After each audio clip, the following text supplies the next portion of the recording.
Kita lihat Bung Hatta, Soekarno, Sahrir, tokoh-tokoh bangsa itu kan betul-betul memahami antropologi kan? Dan mereka memang mempelajarinya.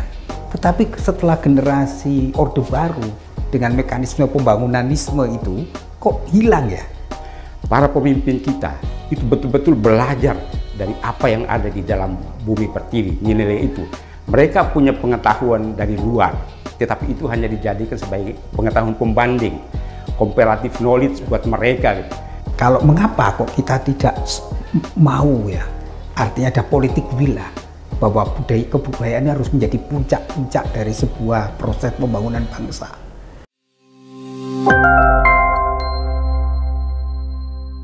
Salam jumpa pemirsa Rumah Kebudayaan Nusantara. Pada siang ini kita berjumpa dengan Bung Pruden, seorang antropolog budaya. Kita akan bincang-bincang seputar budaya Nusantara dan bagaimana melihat situasi kekinian. Bung Pruden, kalau Bung Pruden melihat bahwa kita itu kan punya budaya yang kuat ya, baik dalam rumah adat, tradisi budaya, tari-tarian, makanan, dan bentuk-bentuk macam-macam varian itu sebenarnya sebagai wujud apa? Baik, terima kasih Romo. Jadi kalau kita lihat ini pertanyaan menarik ya, karena seringkali kita berkutat dengan persoalan-persoalan itu dan gagal melihat kebudayaan itu secara keseluruhan. Ya.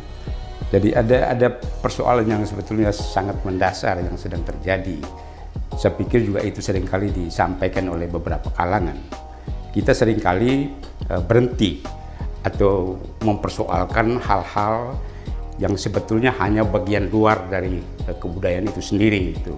Sebetulnya kalau ada pembelajaran yang penting, jadi kalau kita mau memahami tentang kebudayaan, itu sebetulnya harus melihat secara keseluruhan dari aspek sistem nilai ya, itu sebagai lapisan yang paling dalam ya. Kemudian ada sistem budaya, ada sistem sosial dan sistem tindakan, dan lapisan yang paling luar itu yang beberapa aspek yang tadi disebutkan oleh Romo ya, tarian atau simbol-simbol rumah dan seterusnya. Itu sebetulnya wujud artefak, simbol dari kebudayaan itu. Padahal sebetulnya kebudayaan itu harus bicara tentang lapisan yang paling dalam, nilai, lalu ada sistem budaya, sistem tindakan, dan yang paling luar itu adalah sistem simbol tadi itu. Jadi, nah, kalau kita melihatkan budaya itu kan tidak hanya simbol, tapi sistem nilai, tapi di situ kan banyak kearifan-kearifan. Tapi kita melihat dalam era digital ini, kan kita melihat runtuhnya sistem budaya kan. Maka munculnya intoleransi, munculnya radikalisme, munculnya orang merasa diri kita seolah-olah paling benar, yang lain salah. Itu sebenarnya gejala mengalami gagap budaya, ataukah ini sebenarnya impact dari ketidaksadaran kita terhadap kebudayaan kita yang sebenarnya memiliki puncak-puncak budaya itu? Ini sebetulnya persoalan itu tidak disebabkan oleh faktor tunggal sebetulnya. Jadi ada persoalan sifat jamak ya. Saya pikir persoalan yang pertama itu sebetulnya ya harus kita akui, mungkin kita terlena dan gagal untuk mempelajari sistem nilai, sistem budaya kita sendiri. Itu persoalan yang paling penting saya pikir. Jadi mestinya dari dalam kita sendiri harus memperkuat diri dengan itu, nilai, sistem sosial, sistem budaya dan seterusnya, norma dan seterusnya. Dan itu proses itu harus dilakukan secara terus-menerus, proses membangun itu ya, jadi mengkonstruksi, merekonstruksi kembali dan seterusnya itu. Nah, sepertinya proses itu tidak berjalan mulus sebetulnya, sehingga kemudian ada prakarsa-prakarsa yang sebetulnya itu bertentangan dengan nilai budaya, itu bisa dilihat di situ ya, pengaruh-pengaruh dari luar sebetulnya itu juga banyak pengaruh di situ. Termasuk juga kemajuan teknologi informasi juga itu dimanfaatkan untuk kepentingan-kepentingan tadi itu. Jadi kalau dari dalam kita sendiri kuat, memahami sistem nilai, sistem budaya yang kita punya. Lalu itu terus-menerus diaplikasikan, dihidupkan, digerakkan terus-menerus. Saya pikir juga tidak bisa dengan serta-merta nilai-nilai dari luar yang tadi disebutkan Romo, ya, intoleransi, pemaksaan kehendak, itu juga tidak akan dengan gampang bisa masuk karena kita punya pertahanan di dalam yang kuat.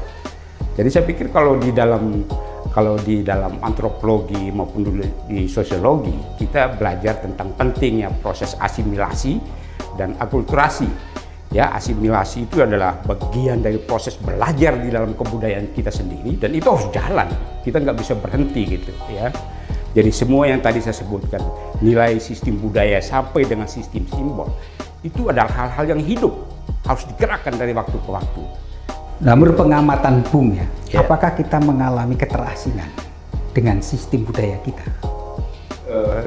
Iya, saya pikir tidak sejauh itu. Saya tidak melihat sampai sejauh itu kita menyebut itu sebagai keterasingan sebetulnya.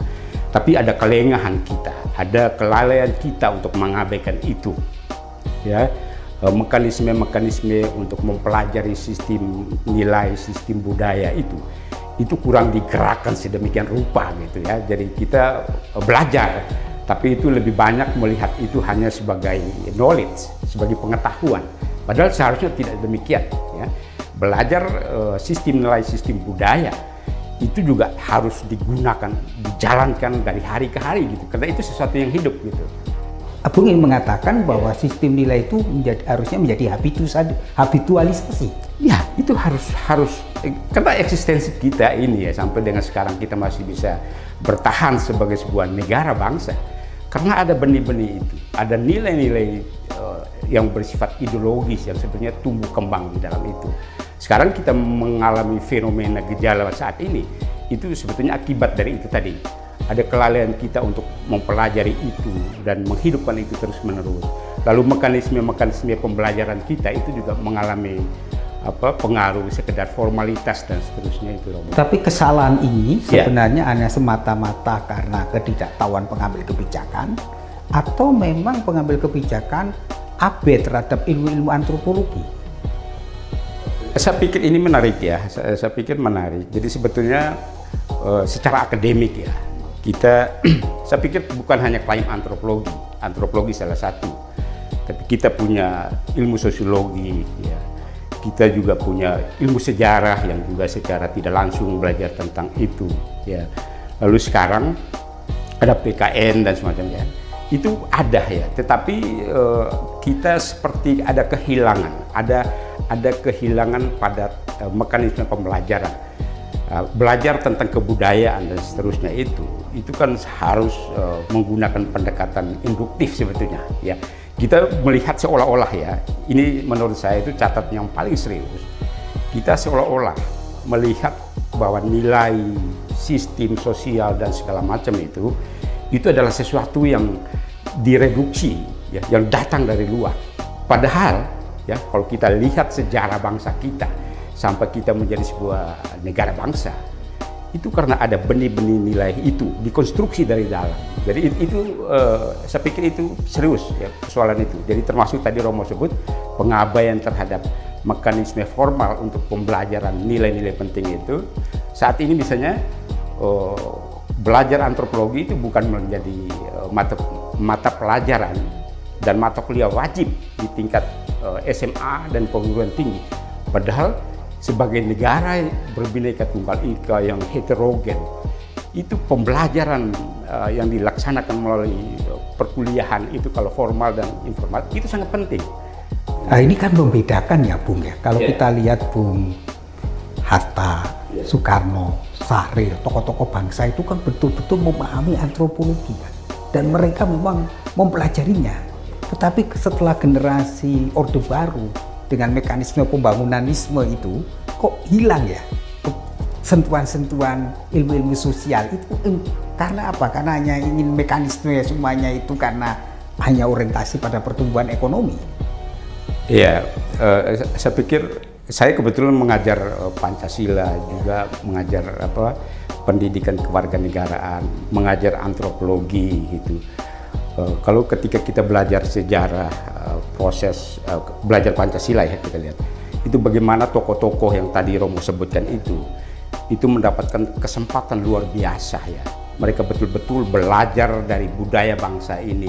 Mereka mengabstraksi nilai-nilai yang tersebar dari Sabang sampai Merauke, itu yang kemudian diangkat, diabstraksi, yang kemudian secara perlahan kalau kita lihat dari tahun 1908 dengan kebangkitan nasional, Sumpah Pemuda itu berhasil dilakukan, sampai kita masuk pada era mempersiapkan sebagai sebuah negara merdeka. Para pemimpin kita itu betul-betul belajar dari apa yang ada di dalam bumi pertiwi, nilai itu. Mereka punya pengetahuan dari luar, tetapi itu hanya dijadikan sebagai pengetahuan pembanding, comparative knowledge buat mereka. Jadi itu yang kemudian hilang, ya, itu yang hilang. Ya, kita masuk pada mekanisme pembelajaran dan segala macam. Kita tahu pada masa Orde Baru ya, dengan penataran P4, dengan banyak catatan di situ, ya itu kemudian juga mengurangi ya. Saya pikir itu. Lalu saya pikir tidak bisa dilepaskan juga tadi Romo menyebut apakah itu karena orientasi kita pada persoalan pembangunanisme. Saya pikir iya juga ya. Jadi orientasi nilai-nilai itu diabaikan. Ya kadang karena kita punya target cepat untuk pencapaian itu dengan pendekatan proyek dan segala macam, sumber daya sudah ada, bagaimana energi ini harus dihabiskan untuk memenuhi target-target itu. Saya pikir kita sebagai sebuah negara besar harus mengakui itu. Jadi pendekatan-pendekatan pembangunan yang kita jalankan itu pada masa Orde Lama, Orde Baru, lalu pada masa reformasi, saya pikir banyak catatan soal itu. Orientasi ekonomi begitu kuat dan pengabaian pada nilai-nilai budaya yang tadi saya sebutkan itu. Tapi bangsa-bangsa Asia yang berhasil seperti Jepang, Korea Selatan karena kan kokohnya budaya kan. Lah, kalau mengapa kok kita tidak mau ya? Artinya ada politik will bahwa kebudayaan harus menjadi puncak-puncak dari sebuah proses pembangunan bangsa. Tidak semata-mata hanya reduksi ekonomi. Iya.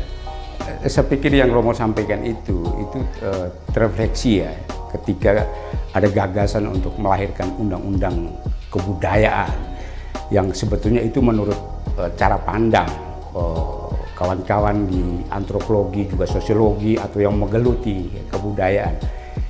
Itu kan sebetulnya juga agak kontra dan tidak terlalu setuju dengan proses itu. Lalu namanya itu menjadi undang-undang pemajuan kebudayaan. Karena memang kebudayaan itu memang harus bisa tumbuh kembang di dalam kehidupan masyarakat, diproduksi, dikonstruksi melalui proses-proses kolektif yang harus dijalankan itu.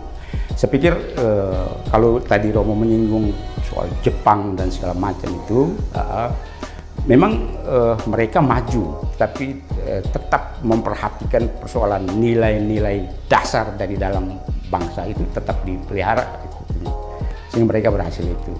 Nah kalau kita melihat kayak ke depan ya, bahwa ketahanan budaya kan penting. Budaya itu kan menyangkut arsitektur, pangan, budaya tari, dan parian-parian. Nah dari sisi pangan sebenarnya, kan kita kayak ada sagu, kalau di NTT itu ada jagung, ada lagi makanan-makanan khusus kita. Tetapi mengapa kok tiba-tiba dengan politik Orde Baru dulu kan semua disentrali beras. Padahal kalau kita punya varian makanan, ketahanan pangan kuat. Mengapa budaya-budaya lokal itu bisa mati suri itu kenapa, Bu? Iya, jadi kita ini kan negara tropis, negara kepulauan ya, dengan variasi yang begitu tinggi, curah hujan, angin, rentang musim panas itu berbeda-beda gitu. Dan sebetulnya kita punya kekayaan luar biasa ya. Punya benih-benih lokal ya, di Papua dengan sagunya, di Maluku, di timur bagian agak timur itu juga ada sagunya. Ada varietas padi yang luar biasa ya, di dataran rendah, di dataran tinggi ya, termasuk jenis-jenis lainnya. Saya pikir tidak bisa diabaikan bahwa kemerosotan benih sumber-sumber pangan itu berkaitan dengan politik revolusi hijau sebetulnya ya. Kita kenal politik revolusi hijau, dan kalau kita bicara politik revolusi hijau itu sebetulnya kita bicara tentang politik ekonomi ya, politik ekonomi. Jadi kalau bicara politik ekonomi itu kan sebetulnya bicara soal pengendalian tadi, ya. Anda harus tanam apa? Kalau Anda tanam varietas A, maka pupuknya itu harus B, tidak bisa pupuk yang lain, dan seterusnya. Sebenarnya mengingkari visi Soekarno, kan visi dan kemandirian kan. Dan visi Soekarno jelas sekali sejak awal, ingin mandiri bangsa ini berdaulat di bidang ekonomi, dalam politik dan budaya. Sehingga kita tidak tergantung dijajah